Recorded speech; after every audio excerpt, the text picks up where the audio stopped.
নমস্কাৰ বন্ধু বান্ধৱীসকল গ্লোবেল জ্ঞান আছামিছ এটি বিশেষ ভিডিঅ'লৈ আপোনালোক সকলোকে স্বাগতম জনাইছোঁ। DWৰ ফালৰ পৰা এটা বিশেষ নটিফিকেশ্যন আহিছে। আপোনালোক সকলোৱে নটিফিকেশ্যনটো পাইছে, কিছুমানে পোৱা নাই, অন্ততঃ যিসকলে পোৱা নাই তেওঁলোকে পাবলৈ ভিডিঅ'টো শ্বেয়াৰ কৰি দিব।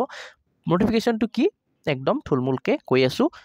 আপোনালোকৰ ফিজিকেল ডকুমেণ্ট ভেৰিফিকেশ্যন চলিছিলে আৰু who were absent during the physical document verification from 3rd December to 7 December 2024 that shall attend the physical document verification as follows। অৰ্থাৎ যিসকলে এবসেণ্ট আছিলে তেওঁলোকৰ বাবে এটা বিশেষ ডেট নিৰ্বাচন কৰি দিয়া হৈছে, সেইটো হৈছে 16 ডিচেম্বৰ আৰু টাইমটো দিয়া হৈছে 10:30টাৰ পৰা 4:30টা বজালৈকে আৰু যিটো ভেনু সেইটো হ'ব কাহিলীপাৰা গুৱাহাটী। ওকে, DW অসমৰ যিটো অফিচ তাতে কনফাৰেন্স হলত আপোনালোকৰ ভেৰিফিকেশ্যন হ'ব।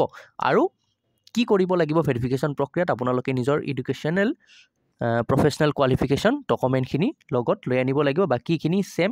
কিন্তু আৰু এটা কথা মন কৰিব, ন' মোৰ physical document verification will be held in this regard. আৰু ইয়াৰ পৰৱৰ্তী সময়ত চাগে আপোনালোকৰ বাবে আৰু কিন্তু ফিজিকেল ডকুমেণ্ট ভেৰিফিকেশ্যন নহয়। এইটো এটা গল্ডেন অপৰচুনিটি। যিসকলে মিছ কৰিছে ফিজিকেল ডকুমেণ্ট ভেৰিফিকেশ্যন তেওঁলোকে 16 ডিচেম্বৰত গৈ নিজৰ ভেৰিফিকেশ্যন কৰাই ল'ব। এই ভিডিঅ'টোত ইমানেই আছিল। যিসকলে নটিফিকেশ্যনটো পাইছে ভাল কথা, যদি পোৱা নাই আপোনালোকে নিজৰ বন্ধু বান্ধৱীৰ সৈতে ভিডিঅ'টো শ্বেয়াৰ কৰি দিব। ধন্যবাদ। জয় অসম। আৰু নেক্সট প্ৰতিটো গভৰ্ণমেণ্ট জবৰ বাবে আমি ভিডিঅ' আপোনালোকৰ বাবে আনি আছোঁ। প্ৰিপাৰেশ্যনেই হওক, পষ্টসমূহেই হওক, আপোনালোকে চেনেলটো ছাবস্ক্ৰাইব কৰিবলৈ কিন্তু নাপাহৰিব। ধন্যবাদ।